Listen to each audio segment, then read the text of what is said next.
Joining us on Hot Copy, we have with us former Senator Ping Lacson. Good morning to you. Let me call you Senator. Senator Lacson, good morning. Good morning, Karen, and to the viewers, good morning. Thank you for having me. All right, I last interviewed you when you were running for president in 2022. Now you are 76 years old. Why run again? What do you have to prove? You could just be in retirement right now. You know, why do this again? Yeah, that's really part of my discernment over the past 2 years. Sabi ko nga, I was enjoying my relaxation, my time with my apos, and also I was enjoying Netflix.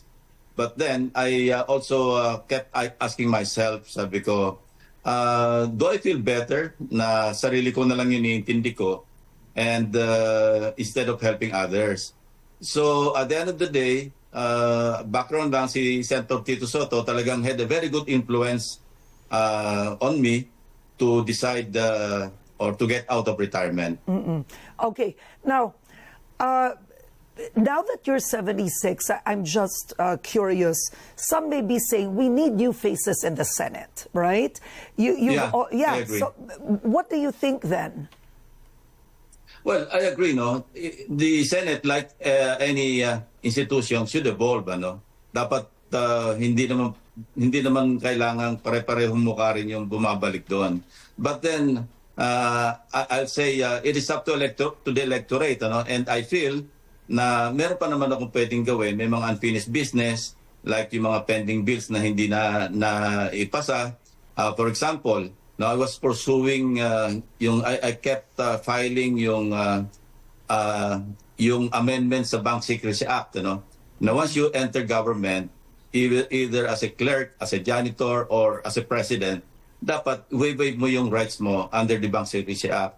Unfortunately, hindi naman lumabas sa committee man lang or at all.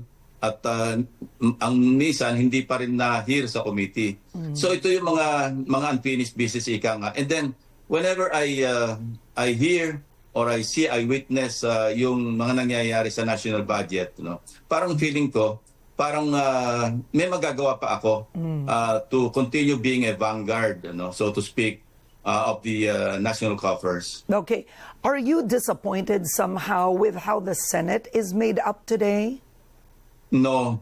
I'm not in the habit of, passing judgment on my colleagues, former and the present batch of senators. No, it is up to them. Kaya nga senatus ang tawag, derived from the Latin word senatus.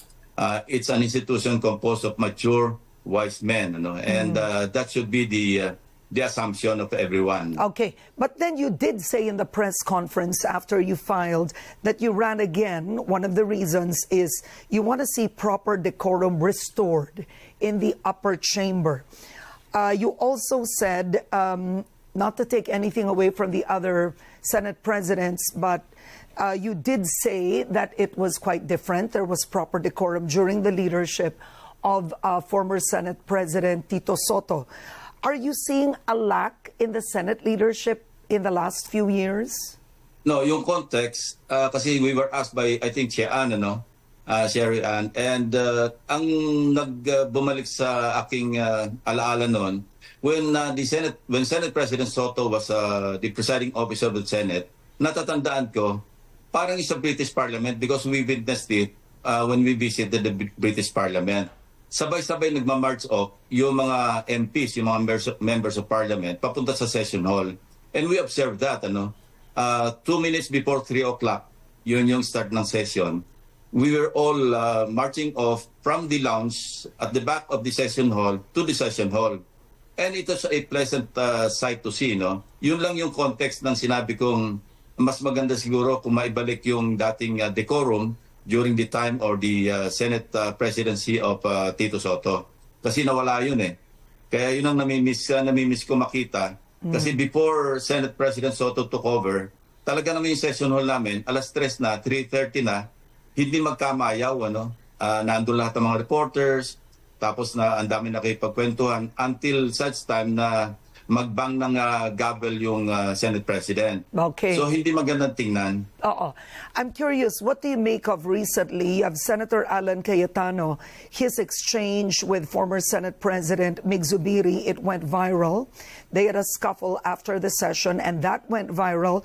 And then you also had an instance where Senator Alan Cayetano, there was a rude exchange between him and Senator Nancy Binay. So this is happening more often now in the Senate. Yeah, occasionally talagang nangyayari yun, Karen, even during our time, there were, when emotions run high, hindi mo rin minsan mapigil. Siyempre, yung iba, they forget na nandun sila sa session hall or nasa plenary conducting, interpellations or any activity inside the Senate session hall. So, occasionally, meron nangyayaring ganyan. On a positive note, hindi pa tayo umabot doon sa parang parliament ng Taiwan, Nagsasabunutan. na umaabot sa fisticuffs, alam mo, yung nagbabatuhan ng silya. Pag umabot na tayo sa ganon, mukhang yun ang hindi na katanggap-tanggap. But as of now, as long as exchange of hard words, harsh words, okay lang kasi that's part and parcel of democracy. Okay. Now, you said that you vowed to be a vanguard of the national budget, in which you always were.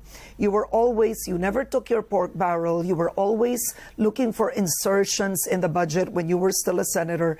Right now, I want to ask you about this. The lower house wants to cut the budget of the vice president. She's pitching 2 billion pesos for 2025, and the lower house wants it down to 733 million. The COA has issued a notice of disallowance of 73 million and has cited that there was money that was used beyond the mandate of the OVP. Should the office of the vice president's budget be cut? Well, the lower house is just one chamber of the whole Congress. The budget, as it was already transmitted to the Senate, will undergo committee hearings and plenary debates in the halls of the Senate. So hindi pa yan final, Karen. But then, it is the prerogative of the Appropriations Committee or the Senate Finance Committee to really make amendments on the proposed budget as contained in the National Expenditure Program or the so-called President's Budget. Kasi for all intents and purposes, those are proposed legislations, pag year in, year out.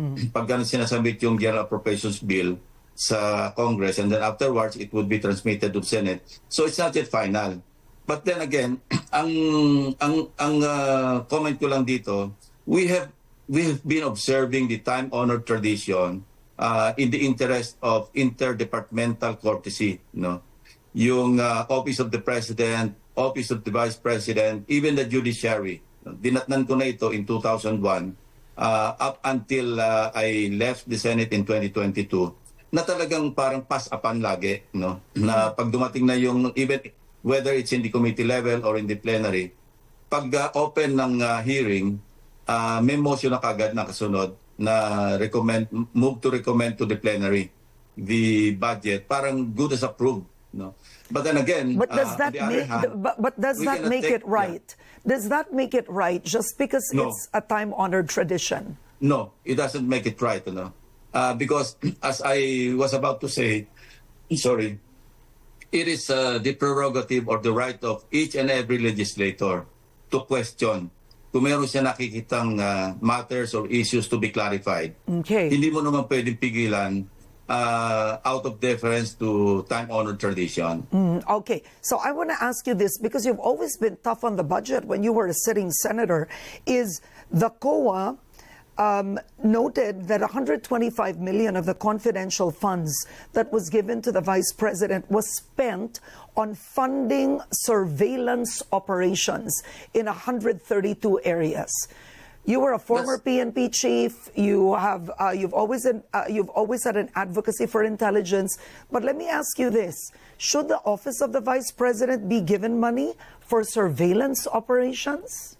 No, I don't think so. I don't agree with that. And the COA is right. But then again, hindi pa final yan, Karen. That's just a notice of disallowance. And the office of the vice president has the right to explain to clarify with COA yung notice of the to disprove the notice of disallowance. So let's just wait for the final finding of COA. Building a strong API security program requires 5 steps. Learn how you can implement Increase in what's been described as unprogrammed funds. We can talk about the 2024 budget, but even in the 2025 budget, the unprogrammed funds, I think this is right now at 156 billion, confidential and intelligence funds, 10 billion. This is all for the office. Then a special purpose fund of 1.89 trillion. And I wanted to ask you what your thoughts are on the increasing unprogrammed funds in the budget. Unprogrammed fund or unprogrammed appropriations is just part of the special purpose fund. Kasi there are 3 parts of the national budget. We have the regular budget. Ito yung naka-allocate o naka-appropriate sa lahat ng agencies across the 3 departments. And then we have the special purpose fund and the automatic appropriations. Yung automatic appropriations, hindi na masyadong nagagalaw because automatic na yung automatically appropriated like debt servicing and then IRA, yung mga ganyan ng mga items. Now, back to the special purpose fund. Under the old or yung mga dati na ng unprogrammed fund, 3 lamang yung categories or yung definition under the special provisions. Yung isa, merong excess fund o may available na funds. Kasi ang special purpose fund, Karen, for the information of our viewers, ito yung pang-augment, standby appropriations ang tawag dyan. Pang-augment ito, pag alam ng presidente na kinulang ang isang agency ng for some reason, then doon siya huhugot, pang-augment do sa pondo, do sa item ng any particular agency or agencies. Now, yung second, yun yung merong approved loan. Pagka-approve yung loan, siyempre may pondo na available. And the third one, pagka merong accompanying o merong revenue measure. So, definitely, kung merong revenue measure, merong magiging available na pondo. Now, in the 2024 budget, ito yung medyo anomalous as far as I'm concerned, being a legislator. Dinagdagan nila ng 2. And yung pagdagdag ng 2 special provisions, 1, in-include nila yung GOCCs. And since PhilHealth is classified as a GOCC, Government-Owned and Controlled Corporation, pwede nilang galawin yung pondo ng PhilHealth. And the last one, the 5th one, yung Foreign Assisted Project. Now, anong anomaly rito, Karen? Yung General Appropriations Act is a general law. And all lawyers, even legislators should know that a general law cannot amend a special law. Now, what special laws am I referring to? Yung PhilHealth Act as amended, at saka yung Universal Healthcare Act, very clear doon, na pag may excess fund ang PhilHealth, gagamitin lang ito para ma-increase ang benefits ng mga members or babaan yung premium. So hindi pwedeng galawin under the PhilHealth Act and the Universal Healthcare Act. Yung UHC, ang provisions kasi doon, there should come a time, I think 3 years yung timetable, na each and every Filipino is entitled sa mga health benefits. Hanggang ngayon, nando pa yata tayo sa low end or nasa medium. So hindi pa tayo nakaka-graduate do sa tinatawag na high end, yung full implementation. So yun ang kapuna-puna. And I remember I even text Secretary Ralph Recto. Sabi ko, Ralph, I was gonna ask mukhang may you that. problema tayo rito. Kasi nag-alboroto yung mga medical practitioners, yung health sector. Ang sagot niya sa akin, capacity issue. Meaning, yung PhilHealth was not able or is not able to absorb yung Or pondo spend. na nasa kanila. Or spent. Yeah, or spend. Hindi na obligate, hindi na obligate yung pondo kasi ang PhilHealth kasi being a GOCC, may mga investment sila. They're authorized to invest, marami sila mga magmamature, mga securities, investments, Okay, given that you have a strong point of view about that, and ironically, Senator Ralph Recto, one of the experts when it comes to finance, Yes. even when he was in the Senate, actually recommended that transfer. There's a petition in the Supreme Court right now asking that that be made illegal. The transfer of roughly 80 to 90 billion out of PhilHealth to unprogrammed funds or funding of the government. Ang tanong ko sa inyo, illegal ba yun? Well, on the aspect of amending the special law, no, using a general law, illegal yung aking pananaw, ano. And I'm sorry to say, ano, yung mga incumbent na nandiyan sa Congress ngayon, whether it's lower house or upper house, if and when I have the opportunity to scrutinize the budget again, I will really strongly move to delete the 2 additional special provisions. Okay. Kasi ang tingin ko nga illegal because we cannot amend a special law. A general law cannot amend a special law. Okay. I'm curious, do you think this is an edge of Senator Ping Lacson, given that, number one, you've been in the Senate for so long, and number two, you've always had, let me put it to an obsession, right, with the national budget. Do you think one of the problems we have now is the lack of expertise in terms of knowing the law and studying the budget? Not at all. No. Ang daming experts. At saka ako, I cannot do it alone because I always do it with members of my staff. Whenever we scrutinize the budget, we burn the so-called midnight oils. Talaga inaabot kami na madaling araw during the budget season. No? It only takes some, patience, diligence, and then of course yung dedication. I'm sorry about the word, Hindi ko masasabing walang dedication niya. But the budget books, pag tinignan mo yung budget books natin, hindi lang naman isa yan eh. Parang telephone directory yan. And ang font niyan, ang liliit, I think 10 lang yung font eh. So, kung hindi mo talaga pagtsatsagaan, hindi mo makikita. That's the reason why when confronted with the 2 additional provisions, maraming nagulat among our legislators. They didn't notice. Nalusutan. Tama ba yun? Dalawang- Masabing nalusutan. Well, nalusutan talaga because sabi ko nga, at saka ito sa BICAM kasi nangyayari ito eh. Kasi ang practice, ako I also filed a resolution na gawing transparent yung bicameral conference because ang nangyayari, yung bicameral conference, walang minutes yan eh. No? It's considered as the third and the most powerful chamber pagdating sa budget measures, budget bills. So, open ang hearing or ang meeting and then mag-a-appoint na lang ng small group BICAM composed of just 2 persons. Okay. The chairman of the Appropriations Committee and the Finance Committee chairman. Okay. Now, you talked about the 2024 budget. One of the criticisms about it is the unprogrammed appropriations have ballooned to 731 billion. That's an increase of almost 500 billion pesos from the original proposal. Do you consider unprogrammed funds as what some critics call actually a presidential super pork barrel?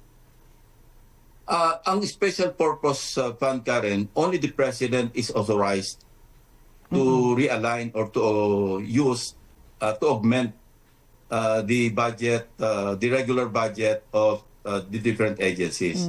So, maski exaggeration yung tawag na super pork barrel, well, you can say that, kasi nga, pwedeng i-realign ito. Ang problema is, under the NEP, meron na talagang nakalaan na pondo para under the Special Purpose Fund and the Unprogrammed Appropriations. Pagdating sa Congress, both houses, nagagalaw ito, especially during the BICAM, the Bicameral Conference. Doon to nagkakaroon ng realignments. Ang movement, not only from regular budgets, from the regular budgets of the agencies to the unprogrammed fund. Marami ring movements from the unprogrammed fund back to the to the regular budgets of the agencies. Yun ang na-notice namin dito sa 2024 budget. So, should unprogrammed funds be considered unconstitutional? No. we cannot consider it unconstitutional. Ang constitutional, yung sinabi kong, ang pwedeng sabing unconstitutional, yung dalawang additional provisions because nga naggalaw ng inamend ng general law, yung special law. Okay. Now, let me go back to when you were running for president. At one point in 2022, you offered a unification plan for former Vice President Leni Robredo. She rejected that. And I'm curious, have you spoken to each other after that episode? Never.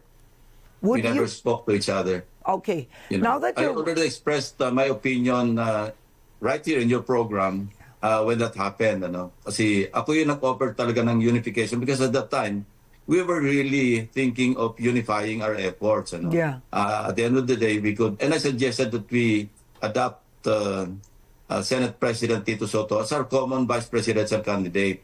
And when the time comes na kung sino yung mas winnable, yan ang usapan namin na, but she rejected it. Ano? Ang sinasabi niya, never mind. Yeah. It's more important to move on. Kaysa balikan pa That's natin. water under the bridge, but the real Correct. question of that is this. So it's now been 2 years, and you even have Vice President Sara Duterte paying a visit to Leni Robredo, right? So Yeah. that was, a lot of people didn't expect that, but it happened. Now that you're running for the Senate, you will be campaigning in her area, her neck of the woods at one point. Do you want to reach out and let bygones be bygones? Speak to the former Vice President again. Karen, you know me to be a very forgiving person, di ba? Even those na nang-api sa akin for the longest time, sinabi ko nga, I have forgiven them, but I will never forget yung kinote ko na si Kennedy, I will never forget their names, ano? Pero I'm a very forgiving person, Karen. Rightly or wrongly, kung sino may kasalanan sa amin dalawa, I'm willing to make amends and, let bygones be bygones. Okay. Well, we don't have enough time today, but this was quite insightful. I think in the end is, why is it important? I hope to have you back on Head Start. Why does the Senate? Oh, one more. I don't want to let this go. Okay. You've been in the Senate for so many terms. Frankly, in 2022, you could have had another term, right? The last term. You didn't take that. You ran for president. We're seeing the Senate now that you could, honestly, you could have 3 Tulfos. I mean, right now you have 2 Cayetanos. You've at a point of 2 Ejercitos. Now you have 2 brothers, Ejercito and Estrada there. You have 2 Villars. I mean, for 24 seats, I've always said, it's like the Senate's a family enterprise at this point. What do you make of this? That you have families going into blocks in the Senate? Well, it's about time that we passed the enabling law on political dynasties. You know? Walang definition blurred Oh. Sinabi lang sa Constitution, bawal ang political dynasty. And yet, kailangan ng enabling law ng Congress. So, parang catch-22 yan, Karen. No? How could it happen when so many families, Yeah. in both houses, are present? But are you alarmed? I mean, with just the makeup of the Senate, that you really have families forming blocks. You've been in the Senate for many, many years where it wasn't like this. You were a senator at one point when there wasn't yet Aloy Ejercito and Aloy Estrada and Jinggoy. That was the first, mother and son, right? But are you alarmed already with how the Senate is turning out to be in terms of the family blocks? Sa akin, Karen, ang bottom line is democracy. Kasi pinili sila ng mga tao, then, well, we cannot do much about it unless we pass an enabling law to define political dynasty in our country. Okay. Now, why does the Senate need Senator Ping Lacson back? Ayoko magbuhat ng sarili bangko. Basta't i-judge na lang ako sa track record na nagawa ko for 18 years in the Senate. Sabi ko, I don't have to reinvent myself. I'll just continue doing what I was doing when I was a senator. And I'd rather be judged and be chosen again, given a mandate again, based on my track record. All right. Well, on that note, Senator Ping Lacson, good luck to you. You've been doing quite well in the surveys, but all the same, good luck to you, sir. Thank you very much, Karen. Okay, we are going to take a quick break. Head Start